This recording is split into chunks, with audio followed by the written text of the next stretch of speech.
Hey, Lioness, welcome to the show, Lioness Conversations, where we help women be brave, to lead with confidence and joy, and to find your path to the most meaningful work of your life.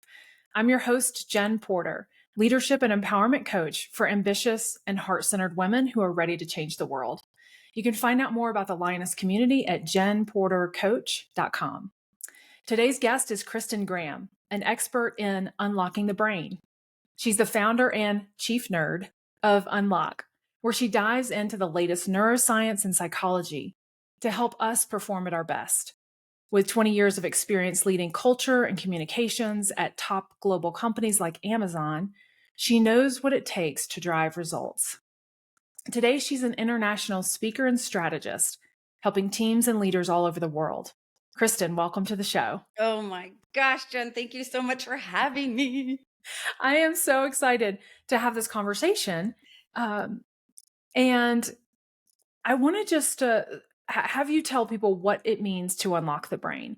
What is it that you're working on? What does that mean?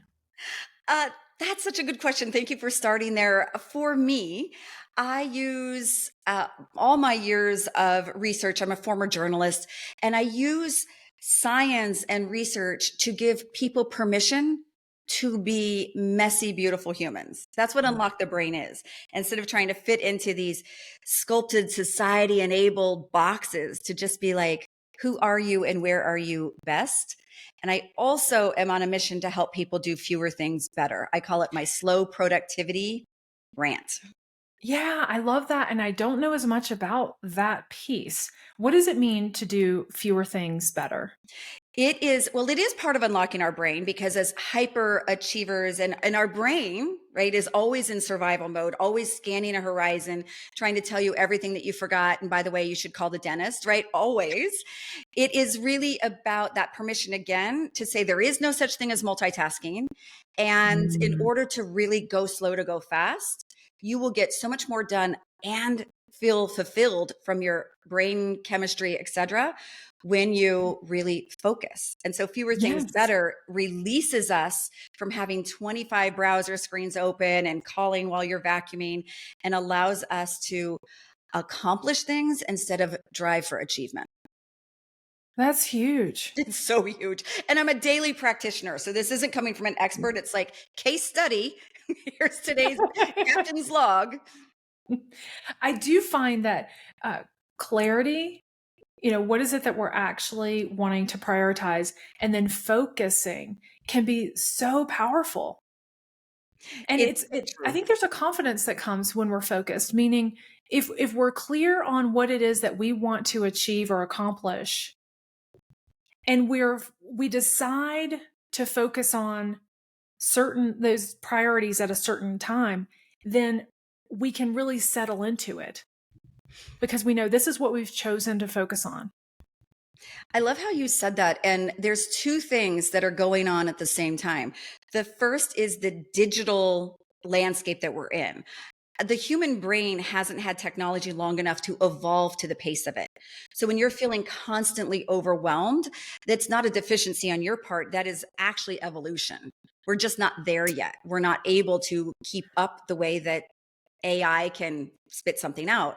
Right. And the second part with priorities, when you said chose, when I really dig in with people, it's saying, did you choose that, or was that chosen for you? I have a whole practice on distractions in disguise. And Mm. one of them is distractions by other people's problems. Hello. Well, I'm just saying, and I say that as a mama, I say that as a woman in the world. It's, we might be focusing on a priority, but really getting back to, because you just said what I've chosen, I often double click on a lot of people and say, what is it that you want to do? Well, here's my list and I got to do this. And I was like, but what do you want to do? And I really feel like we've gotten to this stopping point where we don't necessarily know what we want anymore. That is so true. It's one of the things that in my work as a coach, I help people figure out what is their desire, what do they want. It's really a scary thing sometimes. Oh, well, okay. If we take it down a gender path for a Uh-huh. moment, our social construct is to be of service. Right. to community, hunter gatherer, all of that. Desire equals sign selfish, Which equals bad person, bad right? girl. Bad girl. One of my favorite quotes I came across in the last couple of years, I think it was a book from Elizabeth Gilbert. So it was a quote from one of her characters that says, "You do not have to be a good girl to be a good person." Wow. And it breaks out of that, do what you're told, make everybody be popular. I mean, it's, and you and I, in running our businesses, being a lioness, roar. Okay. It's going to be too Mhm. loud for some people. Those aren't your people. Yeah. And that includes sometimes the people closest to you. Yes, there's an untethering that has to happen Ooh, between other people's expectations and who we truly are, what we truly want, what we're created to do in this world. ooh.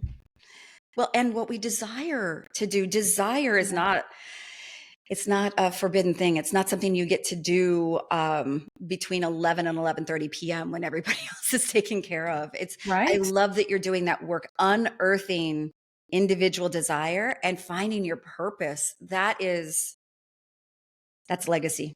Because that's when our lives become deeply meaningful because we're contributing in the way that we're created to.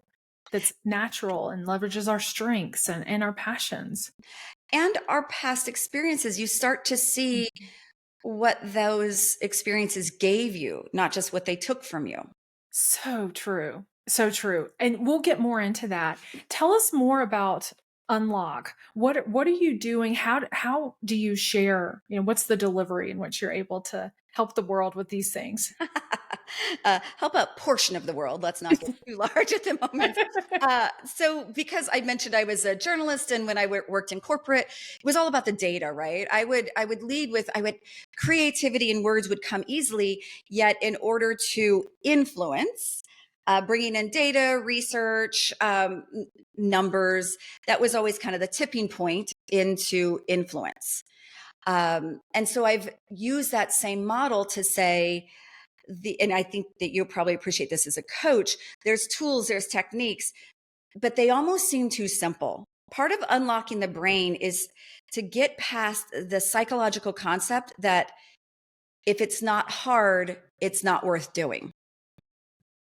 And Wow. so I will bring in neuroscience, information psychology, habits, and communication to show the math, the data behind these simple concepts. Like we were just talking about, saying no to something, finding your desire, of why that matters. Even focus, when I am bringing that forward and saying, hey, here's your chronobiology. Here's how your factory settings physically, that you're what, early bird, night owl, but more than that, here's how hydration affects your focus. Mhm. Here's what the neurochemicals. Did you know that we have more neurochemicals of serotonin, which is that happy hormone, Mhm. in your stomach? 90 to 95% Oh my of our gosh. serotonin is created in our gut, which is Oh, why when we talk about gut instincts or trust your gut, that's where the happiness lives, but hormones, but right. also exactly where we feel it.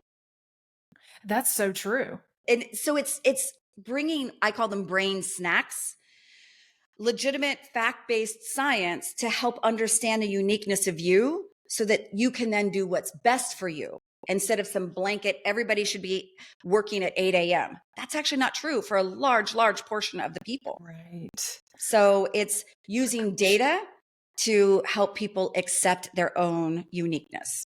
So I'm kind of like cringing. Like it actually makes me hurt to know that because the connection between the gut and the brain is just now being Yes. understood. And I just think of how many people are suffering Yes. and they're not realizing that there's some simple solutions that have to do with, let's just start with nutrition. Let's Oh, start with hydration, yes. right? Yes, Because all of that that's happening within the gut is affecting how we see the world, how we show up, completely. our the energetic, our energetic makeup. Yeah. And it hurts me to know that people are so deprived of Mm, some of the basic essentials that can actually make them um, come alive. yeah. Because it goes back to that psychological, that's too simple. We've been hearing our whole life, drink water, eat well, move, get good sleep. Sure. But it sounds too simple. And yet we Mhm. have this plethora, this plague of attributes and afflictions that are happening. And you know what we do instead? We go and get pharmaceuticals, or we drink a Red Bull, or we do all these other artificial fixes, Mhm. because the basic dynamics, when you go back to biology, like I'll take an Adderall instead of trying to focus more. Like, how can I immediately get it? And a large portion of that comes from marketing. I mean, Yes. we're trained to overlook the obvious and Yeah. think that the fix is tied to your wallet, and it's not. Oh, it really pains me. It really does. So, how do you help people with this? Is this like do you do the one-on-one support? Is this speaking to large groups I do or a all couple of it? things. Thank you. I realized I didn't answer that question. Speaking of focus, I do a lot because I had a background in corporate, of keynotes, workshops, conferences. I'll even go in and like MC big events, or I'll help people with their offsites, or like really spend an extended amount of time together. But I also have had a podcast for 3 years called Fewer Things Better. And that is all about the day, always 10 minutes and less, because it's always about, you don't need to have an extensive conversation in order to get the information that you need. Mhm. And so I often think of it as smart, overwhelmed people just trying to get through their day. And by the way, so that they can finally enjoy the life that they're working so hard for. And So that's true. it. I'm just going to start this week, actually, a summer series called De-Stress Your Summer, because summer used to be fun. And fun, Hmm. I had a woman last year. I do live cohorts as well. I have online classes, I have pop-up classes, but I have live cohorts where I take people, small groups, for like 6 weeks. And this woman last summer, and this has stayed with me and affected the way my content and my products, she said, I think I have a joy deficiency. Uh-huh. And we ended up as a group, there was about 12 of us, getting index cards. And then over the course of the week, in between seeing each other, we would write down things that we found fun. We had to go back and actually think about what was fun. Mhm. Not like one more Netflix episode. That's fun sometimes. I'm not bashing that. Right. But we ended up as a group, like writing down on index cards, and then we would share and be like, oh, I forgot about that. And Yes. then I was just catching up with somebody a couple weeks ago, and she said, I still have my index cards. And so sometimes it's the work we do to bring forward what we used to feel and think about before we got too busy to be anything less than perfect. Wow. I love that. I'm going to make a connection to desire, because what I find is that when I'm in a survival mode, Mm, when I'm triggered, I don't have access to what I know is good for me. sure. And so I have something written down. It's actually on my phone in the notes that tells me these are the things that are supportive for me Ooh, when I'm struggling, because I don't have the capacity in the moment no. to find it. And so I need to tell myself. And it's like these index cards where Yes. we're reminding ourselves, oh, right, this does bring me joy. Oh, I do love this. I really do. And so it's a tool to be able to help not only myself, but also let other people in my life know what I need in a moment. What do you find as the connection between joy and the brain? Like as you Mm, study. yeah. I want to build off what you just said. You've given yourself an instruction manual, like, Mhm. in case of emergency, break glass. And what's so important about that, back to the brain, is when we find ourselves in times of stress, which is so much more common, our evolutionary bodies can't differentiate between, okay, there's a lion in the woods, and hey, I have 42 red dot notifications. It still is fight or flight, right? That's our nervous system coming to work. And when there seems to be any type of threat, you get flooded with cortisol, which is the stress hormone. And that shows up for everybody a little bit differently. But your point about, it's almost like a buzz, like you can't remember the things that are always available to you. Mhm. And that is because your brain just got flooded And so it's Mhm. short circuiting a little bit. So you having that manual is really, really important. And there are very basic biological things to help you get out of that so you can go back to joy. So when your brain is, so some people start shaking, your heart rate almost always starts getting up there. It almost sounds like white noise is going through your head, or like you can hear your blood in your ears. That cortisol level, you become a little hyper, and your brain is flashing all over the place. So one very quick shortcut is the diaphragmatic breathing, not just like taking deep breaths, but literally putting your hands, I'm trying to Mhm. show you, right on your I'm rib doing it cage. with you too. I know, right? But what you're doing, and I'm going to get back to your joy thing, is is you're metabolizing some of that cortisol by breathing it, because it's a chemical and the chemical's pulsing through your body. And so if there's breathing, it's starting to kind of help mitigate it. The Mhm. same is true when we're having joy. So when we're in those moments of just in our zone, or just one of the things that you can do using that same example is when we have moments of joy, we tend to go Instagram on it. Let me get a picture. And instead we don't stop to savor the joy. Wow. And the same thing can work when you take in that breath. What you're doing is expanding that hormone, you're metabolizing it again, and it's creating a deeper imprint in your memory, but also in the extension of being present.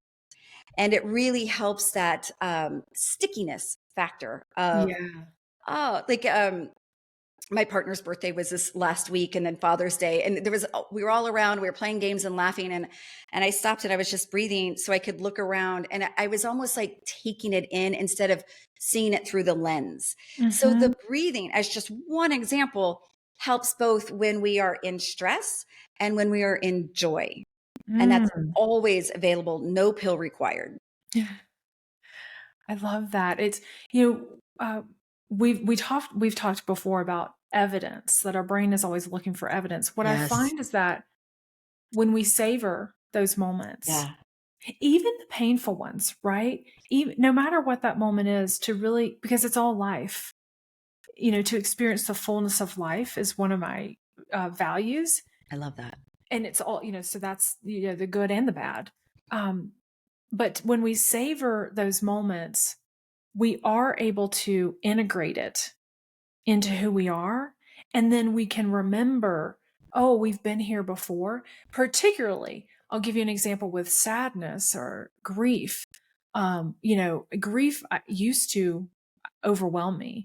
Of course. And now I see it differently when I'm in that heightened, immense state of emotion. I realize it's like a wave in an ocean, Mm, that I know it's big, it's scary, it's mhm, real. It looks like it's going to take me out, but I know that that wave is going to come down, mm. and there's this flow, and I know that I'll be okay on the other side of it. So Mm. it's remembering we've been here before, and I can draw on those experiences to know, to use one of your words, it's figure outable. It's figure outable. Yeah. Yeah. And I really appreciate your comment on grief. Um, because we're ignorant oftentimes when you come into grief, and all grief looks different and feels different, even in our own experiences. And in that, though, is the beauty of the loss. So it was just Father's Day, as I mentioned, and I lost my dad a dozen years ago, and I could be in those moments of savoring my kids and lots of activities, and still really be missing that branch of my family tree. And what I'll say to that is both things can be true. And that's often what we don't allow into our brain. We just think, I'm sad, I'm feeling this heavy wave. And I'm a big proponent of yes, and yes, I am feeling that. It's real, it's in my body. And gosh, it's a gorgeous day out. And gosh, I Mm. feel like I walked my dog, and I've had happy, and the same time I'm feeling sad. And Mm. even allowing that permission of dichotomy is the human side of us. Life is 50-50. And that element of like, this is hard right now. And there's also still some beauty. It's both things can be true. Yeah. How did you discover that? Oh, by everything that you were just saying too. When you got to claw yourself out of it in order to be able to see something in the rearview mirror. I've never read a book or listened to an expert who just had theory and not real life experience. And I'm just going to stay on the topic of grief. I often say, and grief and how you choose to grieve. I really think that there's a lot of invisible grief in the world right now. Loss of jobs, all the layoffs, of the economic insecurity, national and world news. There's a lot of grief that we're tucking in. But within that, I've never really found wisdom that's related to me from somebody who just had thought about it and didn't have an experience with it. And there is profound comfort in sitting in the space with somebody who has an understanding. Nobody fully understands your grief, but right. I saw a friend last week. I hadn't seen him for years, and he had lost his father, and he has very young children. And I said, I just want to acknowledge it's a club to which I wish nobody belonged. But when you're here, you're not alone in it. And that's true of anything that you're going through, including the good times. That feeling grief and negative emotions feel incredibly lonely. And one of the strangest things about COVID, and this is still being studied, but the world was going through COVID together. There was a bit of shared resilience. When we are having individual difficulties, it becomes myopic. It feels like this small little cave party of one. And presence of a sense of understanding is so much more comfortable than any casserole dish. It's like medicine, right? Well, unfortunately, it's normalizing. And what you just said about the ocean, it doesn't necessarily go away, but your world gets to get bigger. Or I love that one visual about the world gets bigger around the grief. And so, I don't think that time heals all wounds. I think that the brain and the heart will heal together. Wow. I know we got but that's the part of life. We're not a hashtag filtered life. We're all going to have these no matter what's in our space. So I'm guessing that the listeners all of this is resonating pretty deeply because we all experience it. Yeah. And often we experience it on our own and not in a shared context. But we don't share it. We care so much. What I want to point to the brain again, because this is your area of expertise and learning. What's happening in the brain?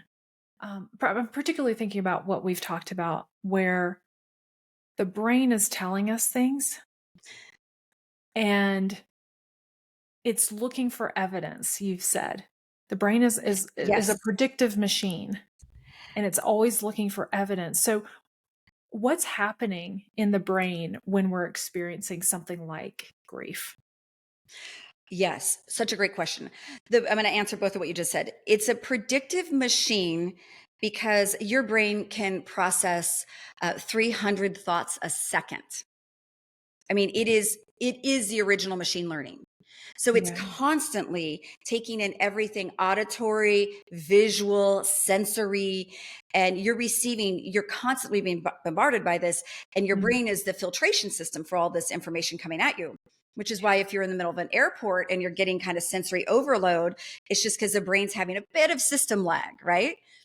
But what's happening in that is in order to be a prediction machine, it has to start skipping steps. It has to. So it goes to previous files. Think of it that way. It's like, I can't process all of this, so I'm just going to quickly root through these manila folders from 1982.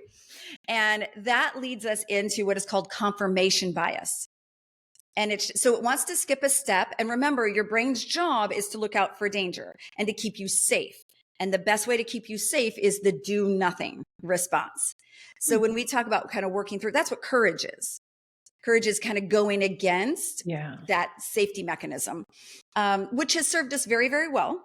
But it's always stopping us from, should I go talk to that person over there? They look cute. Should I apply for that job? What you start hearing then is safety messages, like that public service announcement. But it's your brain being like, you're fine just where you are. It's not that bad. And that goes to a confirmation bias of, and I'll give you an example, because also the brain is looking at past tapes, and cognitively, the brain is very bad at seeing good things. I'll say that again. The brain is very bad at seeing good things because its job is like danger, danger. So when we have that negative soundtrack in our mind, and we all do. So if it's, I can't believe I said that. That's so stupid. Why did I say that in the meeting? The brain is actually also neutral. This is what's really important. When you give the brain data and you say, I'm so stupid. Why did I say that? The brain is neutral. It has no emotions, right? That's all in your belly. So the brain's like, she's stupid. She shouldn't be saying things. So then it goes out to look for evidence that you are stupid that day. Or I can't believe they didn't say good morning to me. They must not like me. Now it's going to look for why Linda from accounting doesn't like you. And so we are constantly feeding it fake news. And it's like, okay, boss, I will go make sure that you are right. And so when we're constantly putting negative thoughts or false evidence into the brain, it's like, well, in here, let me show you, let me get out of this, because a lot of people are like, oh, it can't be that easy. I'm going to do a trick with you right now. Okay. They're going to watch this live. Okay. So I want you to look around your room right now. Just look around your room, and I want you to find something red. Something red. Okay. Okay. Now close your eyes and tell me something white. It's pretty hard. Yeah. And so, but now Paper. if you open up, do you see anything white? I see, yes, this paper on my screen right here. But so what we do, that's a much easier visual exercise to say, we are constantly saying, and look in a fun way, let's say that you're looking for a new car and all of a sudden you want a red pickup. It's called reticular activation. When you see it everywhere? Now you see red pickups everywhere. Everywhere. Right? It's like the brain is trying to work on our behalf. Exactly. So my lioness superpower friend, Jen, what if we fed it powerful stuff? Yes.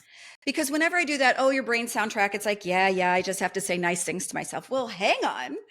If your brain can find a red pickup, maybe it can find evidence that you're actually smart, or that you're capable, or that you're sexy. It's not just a hack, really. It's actually, you know, what we talked about earlier, cooperating with our brain. And you just proved it, right? I mean, but that's what our brain does. It's neutral. So when I said, look for red, it was like, okay, I got an assignment. Jen, look for red. And then when I switched the assignment, the brain was like, that wasn't the thing.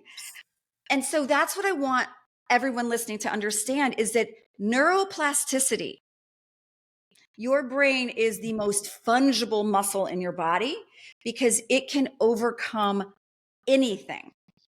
So that's how we learn languages, neuroplasticity. You have your one language and you learn it. It's how we learn all sorts of things. But you can actually activate your brain to find the positive. And this isn't just like a silly exercise. It really gets in there and it finds evidence. And the more evidence it has, the more it creates the serotonin, the more it reduces the cortisol. It just kind of comes back to all of it. It is a full body sport to believe in yourself. I love the way you say that. And it makes me think about identity, because so much of the foundational work that I do with myself and with clients is understanding our identity, being very clear about who we are, because when we have that identity clear, then everything else is built on top of that. Yeah. And so I can see that it's an intention of creating the identity that we actually want to embody. I'm Yes. also curious about how the intentionality around all this, because I'm thinking about you said something around the brain is not good at finding good The things, or brain is bad at seeing good things. the brain is bad at seeing good things. It's not designed for that. It's designed first and foremost to protect us. Absolutely. I'm thinking about when I was on a hike in California, and I when I'm hiking, I'm into it, but I'm not necessarily looking at the views because I'm into sort of the performance of it, or Sure. like how quickly I'm going, Yeah. and I'm enjoying it, but I'm not as intentional. But there was a moment where I came out of the trail, and I see the Pacific Ocean, Oh my and God. I pause. I actually couldn't help myself, but it brought tears to my eyes because it was so beautiful, and I said to I was dating my husband at the time. I said, I start crying, and he's wondering what's Yeah. wrong with me. And I said, it just feels like a long time since I've seen something beautiful. Oh, But I savored that moment, and it's still with me. It's very, very present to me. yeah. I wonder how much intentionality is part of this, because when we tell our brain, I want to fixate on the beauty of this scene right Sure. now, the Mhm. beauty of the mountains that I get to see. Is that part of it? Is the intentionality of what am I feeding my brain? What am I telling myself? How does that Absolutely. work? And let me ask you a question. When you came and saw that, did you gasp? Were you like, look at the ocean? It was. Yeah. It took my breath away, and the emotion emerged in a way that I couldn't control. I wanted to hold myself together. We were just dating. We'd only been together about a Yeah. month, Yes, yes, and yes, so yes. it was a little for me. It was like it's weird that I'm crying as we're hiking, but that was But my response. your brain um, had a positive response, and your body connected it to your senses. Taking that breath, remember we talked about earlier, the diaphragmatic breathing, and it helped you savor that moment, which is why it's locked into your long-term memory. Yeah, So there was breath and there was emotion. One of the things I would tell anybody who's looking to have a little bit more awareness of the beauty, um, and this is one of the brain hacks too, when you're in that moment or any moment, try to think through the five senses. What am I hearing? What am I seeing? What am I mhm. smelling? And it, because that's how those permanent pictures in the brain get stored, is through our The senses. imprinting that you talked about. Yeah. Well, and here's another thing I'm on the day-to-day hacks of what we can do. Um, Jen, when you're walking around during your day, do you ever find yourself talking to yourself? In my head, That's interesting. In your head, you don't think you'd do anything out loud? occasionally, So let me ask you this. If you I'll talk to come my dog. Oh, trust. Yes, she's right behind me. But if let's say you get back in your car and you just had an unpleasant exchange and you're driving home and you're thinking, I wish I hadn't said that. Or are you talking still in your head, or do you ever talk out loud? Do you ever say to yourself, It's in oh, my head, okay. pretty much. Um, yeah. So, and I think, and that's not a right or wrong. It's a lot of people are 50-50. But here's one of the hacks too, because you were just talking about with the brain. When you're wanting to override some of that, or you're wanting to be present in a moment, say it out loud. So I'll give you an example. Yesterday, I was walking my dog. I was coming back, and I don't know what was in these bushes, but the smell of the flowers was just gorgeous. And I was like, that smells so wonderful. Mhm. And have you ever been done with like something after 15 minutes and you've already forgotten the thread of all the things you saw? When you say something out loud, again, it's evidence for your brain, but it's a sensory evidence too. Gosh, those clouds look amazing. Or what? Oh, the smell of bacon in the morning. Whatever it is to you. But here's the science behind it. We often are talking to ourselves in our head. That's our thought mechanism. It's our soundtrack. But when you say it out loud, you're activating two parts of your brain. The thinking, the whole cognitive aspect, but then it's the auditory evidence. When you say it out loud, it takes the physical activity to speak, right? That has a whole different Yep. element than the think. And then you hear it. You are surround sound to yourself. That is, yes. So I want to share my perspective on this because it's really important to me. And I share this with a lot of people. this speaking out loud, there's a couple of things at play as I see it.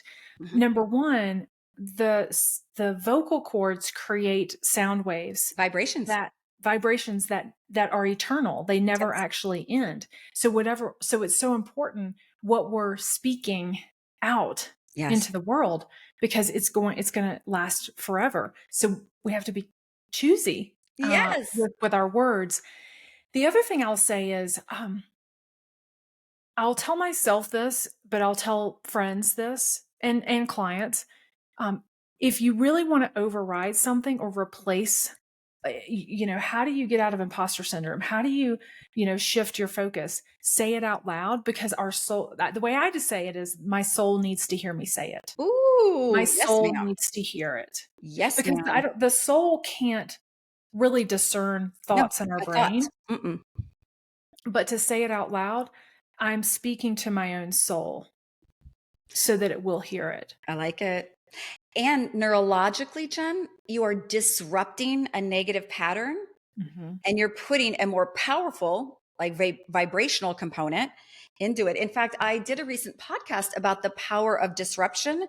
And one of the things, this is why people would often say, do a mantra, say something positive out loud for all of that. If that feels too much of a reach for you right now, and you're trying to insert just a little bit more of like feeling empowered, the research says either start humming because it just, again, it's vibrating, Yeah. um, or find a badass song, turn it on and sing aloud. This is where you're like Oh, carpool yeah. karaoke, your shower karaoke. If nothing else, and you're like, I'm not gonna, just find a song that always like rocks you a little bit. And just, those are the ones like if the windows are down and you don't really care who hears. If you sing, this is research backed, Yeah. even whatever it is, it will, so it replaces, it reduces the cortisol, it brings on the dopamine, which is some of the fun. And what you're saying there is so true. It's activating a whole different sense, and it's replacing those chemicals of kind of fear, and it gets something in there, but it's because it is vocalized. So never underestimate the power of what you say, but especially because, and research has also shown that women tend to say negative thoughts out loud to themselves, to themselves. And usually in the privacy of our whatever. But and you Right. don't, I was having this conversation with one of my longest term girlfriends, and she texted me like a week later and she's like, oh my gosh, I do that. I didn't realize I did. Yeah. Because we don't. So even if it's just an activity where you throw on a happy song at some point, you're probably overriding a lot of that internal noise. The internal noise. So just Yeah. a tip. And say it more about what happens when we speak it out loud, because I just, last week, um, I was encouraging somebody who was going to do a brave thing, and I said, say it out loud. Mhm. And I'm like, seriously, don't just say it to yourself, say it out Yes. loud, because your soul needs to hear it. But I don't really have a great explanation of why. So say again, like in a simple way, why does that matter? It physically activates two different parts of our body and our brain. The first is the taking it from intention, taking it from a thought to an action, which is the spoken word, because it's the same as thinking, oh, I'm looking over there versus I now walked over there. It takes a lot more concerted effort between your brain Mhm. and your body to do it. So that becomes evidence. When it is spoken, it becomes Mhm. evidence versus a thought. And we all talked about confirmation bias. And the second thing is the auditory connection. So once it is said, to your point about the soul, but then our ears receive it as though it was said from someone else. Right. So, and think of that as the surround sound, the action required to put that into practice. And then the receiving is a big word for me, right? But then your ears receive it regardless of who it was, meaning you. Hmm. And that also becomes evidence. Totally. Wow. So it is a two-part for them. Your coaching was spot on biologically. So let's talk about your bravery Mm. and how you became a lioness. When do you first remember needing to be brave in Oh your goodness. life? Um, oh, honestly don't know if I have a memory of when I didn't. And that comes from myriad examples, but it also goes back to something that you said earlier about identity. And one of the opportunities for us now, the us's who are listening, is that discovering the identity for ourselves instead of what we were rewarded for being. Wow. And when you talked about finding your joy and your purpose, you are going to have to excavate a lot of what you were rewarded for, because psychologically, but also neurologically, we put all of our faith into what we were first told that we were. And I'll give you an example. I have two older brothers, and it was, well, Kurt's the smart one, Kristen's the cute one.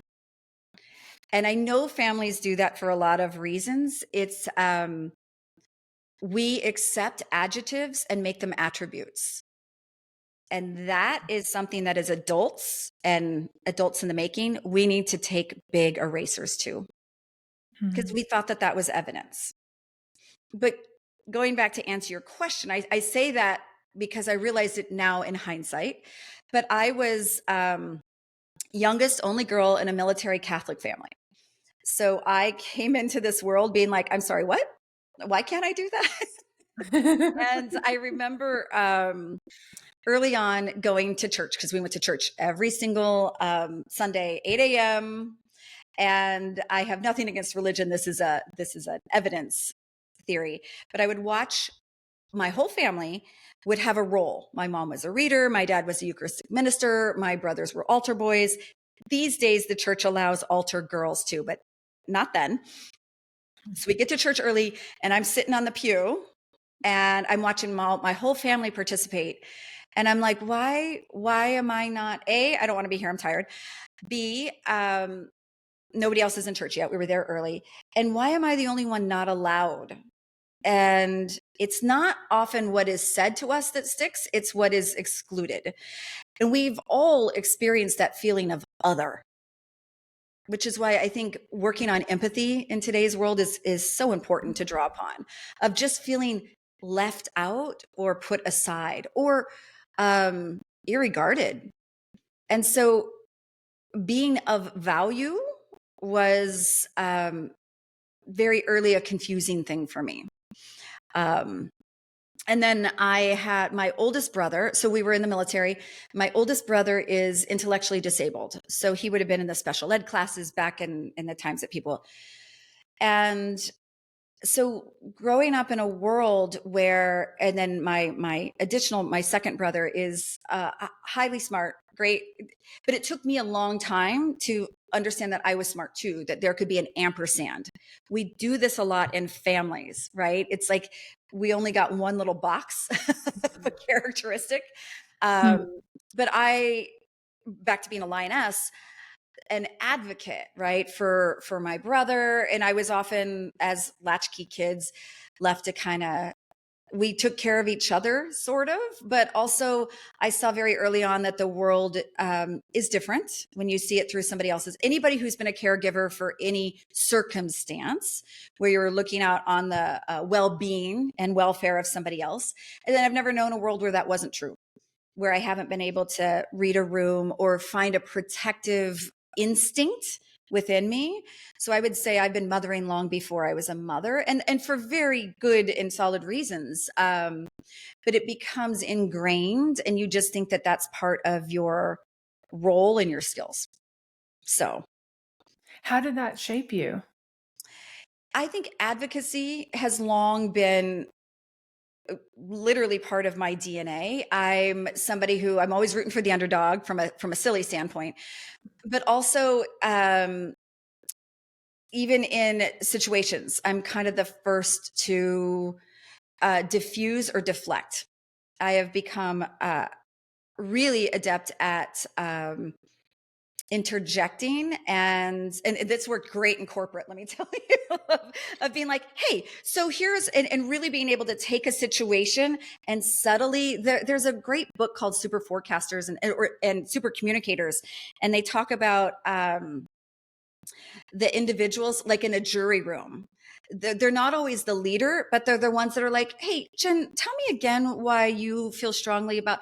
There are people who can seek to understand in a way that allows people to step back.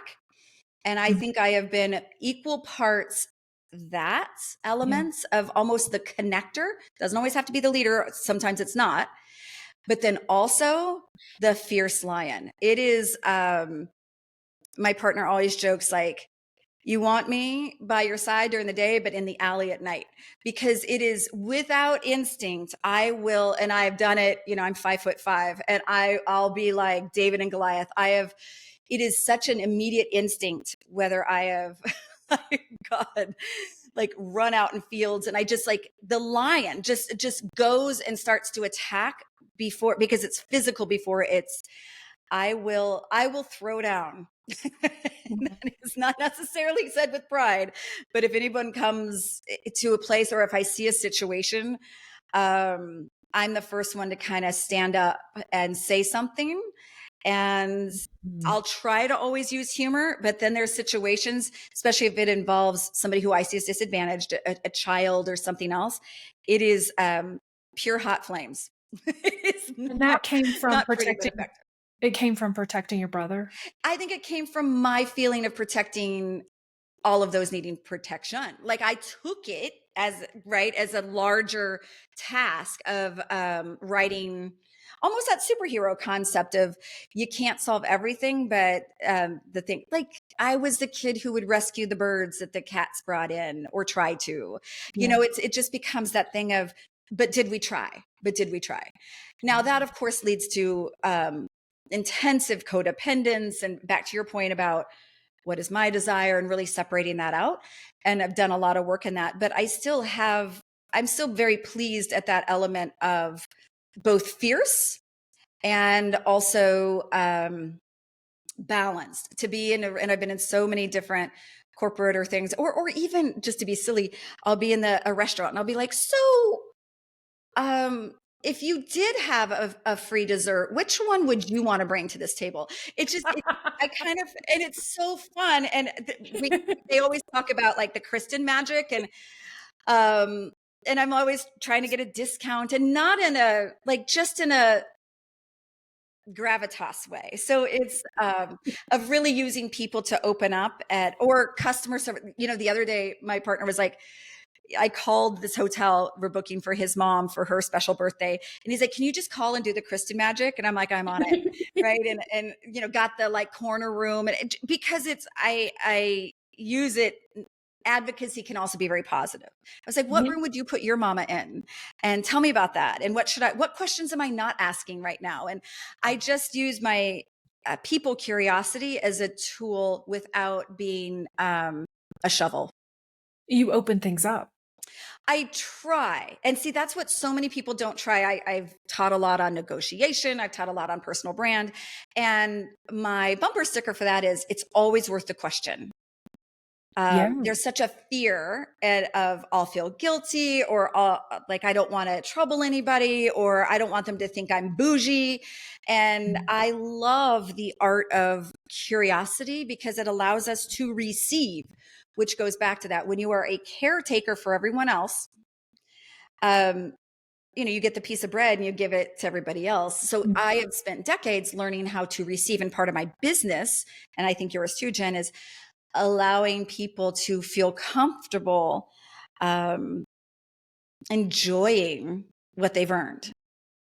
Yeah. And that's a beautiful gift when that starts to click. I want to know everything, but I'm going to focus on the transition that you made when you left corporate and started your own thing. Yeah. Will you tell us that story? Sure. It was interesting. Back to desire. I love your word in that. I've long known that I wanted to try something different. But here's an interesting thing. A lot of us get really good at living up to the job descriptions that other people give us. And that allows us professionally in whatever, and that could be in service and students and whatever. We fall into what is the zone of excellence. Like you Yeah. become really proficient at something.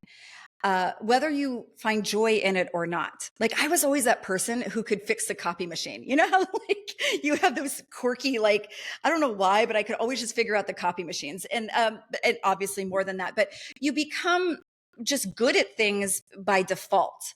And then you have, I found this quote one time that says, that thing that you think about in the early mornings and at night, the thing that you daydream about, the thing that you would do for free, that's the thing that you must do. And I knew that people were going like, but I always found people as an outlet in whatever job I had at the time. And so I also grew up in a household that went through a bankruptcy. So for me, financial stability, I thought came from a paycheck. And it took me a long time for Gen X to separate from that. Even when I was working in dot-coms and I became a dot-com millionaire, all of my stock that I would cash out would just go straight into the bank. I wasn't that spendthrifty. And so once I got past the kind of financial elements, and then also the fact that I knew I could continue to be in jobs where I was excellent, um, once a year and your performance review. And so my zone of genius, which comes from a book called The Big Leap, was really around doing the work.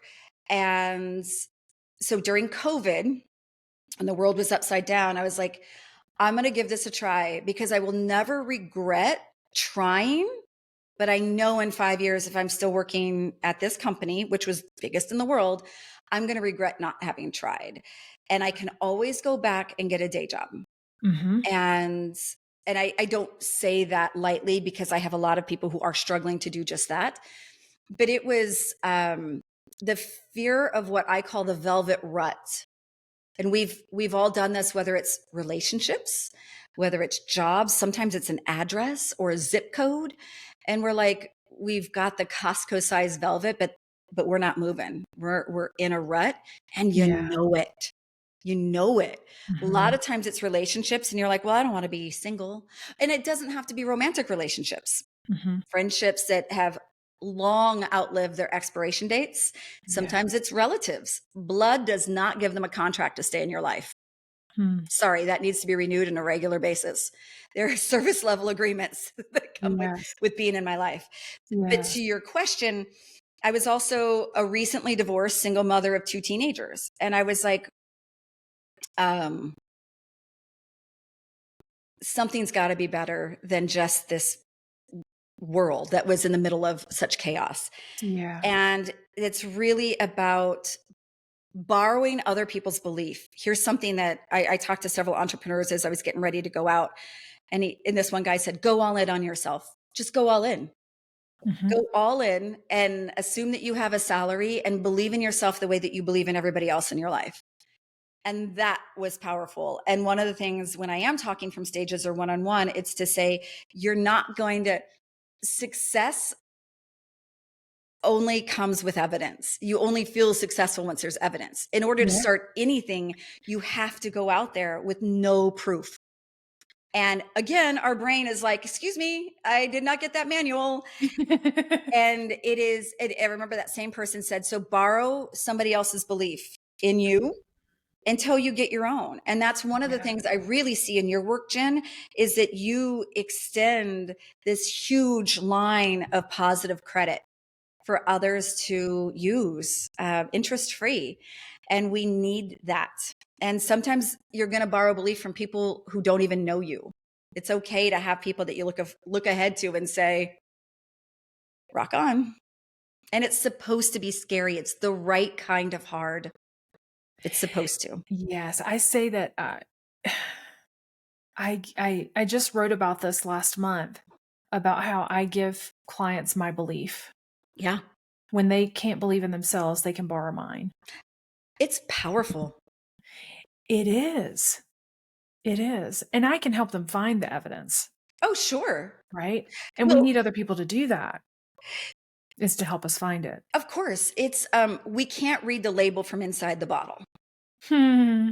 And so having other people who give you their belief, but also just hold up the mirror for it. Yes. Even when I was starting and I was like, oh my gosh, what are the words and what am I selling? It was go out and ask other people what they come to you for and use Yeah. their words. Because our words are always, and I do words for a living, they're always going to fall short. Even the most confident people are going to pull back on some of the attributes of it. It'd be like, and listen to how you talk about yourself. Here's two litmus tests. One, how easy is it for you to receive a compliment? Can you just, and I mean just receive it and say thank you? Mm-hmm. I bet it's physically uncomfortable for a lot of folks. Or they do the justification. Oh, thank you. Gosh, so many people helped out with this that oh gosh, it wasn't a big deal. And I just heard this term yesterday. Somebody said, that is when we are leaking insecurities. Yeah. And we're just like, oh, no, it wasn't that big. Oh, no. And women do that a lot. So It's first, how very comfortable? disempowering. Yes. But can you just take the compliment? Can you receive it? Mm-hmm. Even if in your mind, you're like, "Ugh." So that's an important one. Interesting. I can receive compliments, um, but I can receive them in the places of that I am truly confident in who I am. Interesting. And so when people say, like, clients will say, give me compliments, like, I couldn't have done this without you. You're a genius at this. Like, I, when they say things that I know that I feel really confident in, I just receive it silently and Hmm. we move on. But if it's an area that I feel insecure about internally, I'm sort of arguing with it. I'm resisting it To, and then I'm telling myself, well, there's all these other things that I haven't done, or I haven't figured that out yet, or I really struggle in these areas. what would be interesting, and I'm making this up on the spot, but if somebody gave you a compliment and then later you repeated that compliment out loud Mm. so that you could hear it, so that your soul can hear it. Yes. That would be, because I'm with you. I've done a lot of work to sit and savor and to say thank you, because acknowledging the recipient, it's a two-way gift. Yeah. Yeah, it's a real thing of beauty. And Yeah. giving compliments. Oh my gosh, you want to try some social experiments? Give some genuine compliments to people in your life. We are starving Mhm. as a society for positivity, And to be seen. and especially give it to folks who are younger than you. It is such a challenge. Mhm. But so receiving it, and then if you are struggling to accept it, maybe repeating that back out or even writing it down. I'm a huge Post-it note fan, but writing it down and having it be something that you see, because your brain will register words as evidence. So when you are trying to come up with or get more comfortable with something or your goals, etc., or even a compliment, write that down and put that up somewhere, Yeah. because it matters when we see it, when we hear it. I love that experiment with ourselves, but also with other people, Mhm. of taking what we hear, and it's almost being curious about it. Like, this person Absolutely. gave me this compliment today. I never would have described myself that way. Yeah. I'm going to get curious about that. I'm going to say that. How does it feel to try it on? You Yeah. know, and just to call out what we see in other people, because people light up when, if I give a compliment to a stranger, their Oh, it's my face favorite thing. just, It's my like, favorite thing. and I could say, like, just to be seen. I don't know if it's the places that I've moved to over the years, or how our culture has changed, but I grew up in a place where you saw the person in your presence. Like, if you pass somebody in the hallway or on the street, you acknowledge that person, and that does not happen. And I think Correct. it's even worse now after COVID because of the face masks deal. Right. And so just to be seen as another human in someone's presence really matters. It does.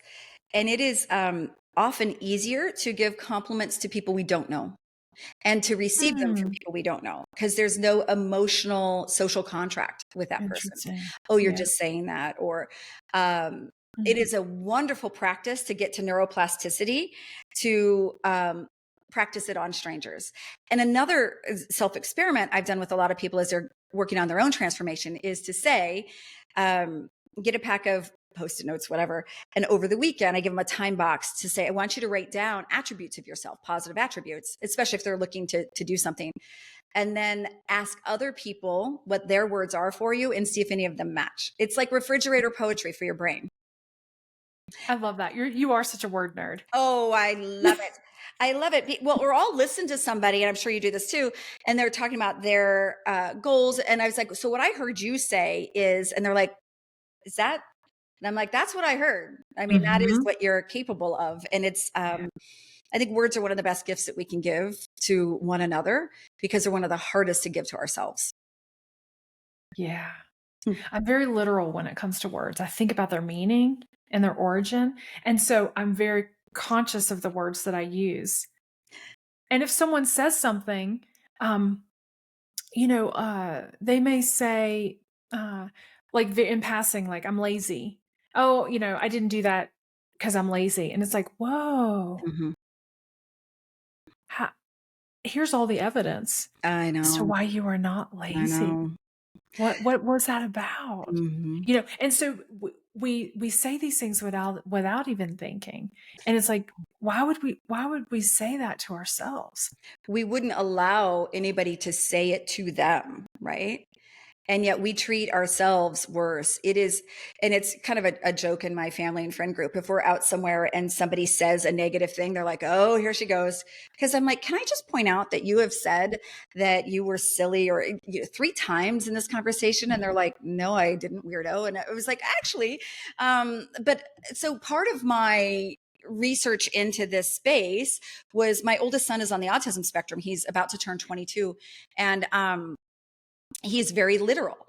And so when he was growing up, we would talk about idioms and sarcasm. And so I take a lot of extra space with the intentionality of words. And he's Mhm. very adaptive, and now he's hilarious, and he'll throw us off all the time by saying something totally out of the box. But it really is a lot more pervasive, especially how Yeah. we are saying it to ourselves, and we have completely accepted it, and it's very, very subconscious. So I think that work, that overriding work, how if you're on a word processing, you can do find and replace. Mhm. That's what we got to do with our brains and our Yeah. words. We're all due for an upgrade. And don't you think we need each other for that? We do, and we need the right people in our Yeah. microphone, though, Mhm. because True. it's the believability of it has its own attachments. What's your big vision for where you want to take your work and the impact that you'd love to have? Oh, such a great question. To me, it's already legacy work. It's been 4 years now since I launched this space, and I have this picture of two little dandelions that are like in flight, like being blown by the wind. And so my vision is that some of my best work and biggest impact will probably forever be anonymous to me. Um, which is a practice in a larger faith, that it's not just for certain milestones and accolades. It really is to light some little light bulbs over people's heads so that in time they come to think that was their own thought. And I do that a lot through Mm. words, but also through unlocking Yeah. previous elements and allowing permission to be the new cognitive currency of just, Wow. I'm willing to believe that things are possible, that things are positive. So I love words and I live in the words, but my true hope is that words become, that I share, they're not mine, words that are shared become ideas that later unlock new thoughts and new possibilities, and that it's never necessarily directed back towards me. It becomes an Mm. inner toolkit that just got started by one little light bulb at a time. Wow. That's beautiful. It's so fun because I chased forever um, titles and paychecks and every brass ring in the Gen X playbook. And there's this great quote by Coco Chanel that says, everything and not enough. Mm. And it's to be surrounded by in this gilded cage, which was kind of her point. Yeah. And it's only in seeing that you realize how empty the castle is. So for me, it's more like going out and blowing a whole bunch of dandelions around. And I know they're actually weeds, but they're fabulous. And they work. And so that being empowered, especially in times where so much feels out of our control, Yeah. to just savor a little bit more what's possible, that is true good work. Mm. Beautiful. So people can find you in a number of ways. So Yes, ma'am. unlockthebrain.com is Unlock your the brain. website. Yes. You've got a podcast, Fewer Things Better. Yes, ma'am. And I'm about to put that onto YouTube, so they'll be able to find me on YouTube right quick. Awesome. And I have a newsletter for pop-ups. I do pop-up classes all for free. I love, I call it for fun and for free. I like to experiment Yeah. in the world. And And so who should reach out to you? So they're thinking, okay, this, Kristin's amazing. Who should, or, who would benefit from working with you? How should they be thinking about that? oh my gosh. I think anybody who would like the company of words, certainly at any point, there's a lot of async ways that you can do that through the podcast, through LinkedIn, through my website, but also there's a lot of opportunities on my website for when we have pop-up conversations or small groups, or even I'm doing an asynchronous, you can do unlock on demand. And you can just have videos and audio for when you need Cool. that infusion and time management, energy management. So I've made it so there's lots of ways that you can self-serve. And then if you want to get the full on crazy in-person experience, I'm there for that too. Amazing. Amazing. So check Kristin Graham out. Thank you so much for being here. There's so much that I've learned from our conversation, and you've unlocked some things for me in how I see, even just the work that I do or the journey that I'm on myself. So thank you for that. And I know the listeners gained a ton from this. Well, you are So, a dandelion in the wild, my friend. You are oh, somebody who is changing daily other people. thank you. I received that. Okay. So in the meantime, the lioness in me sees the lioness in you.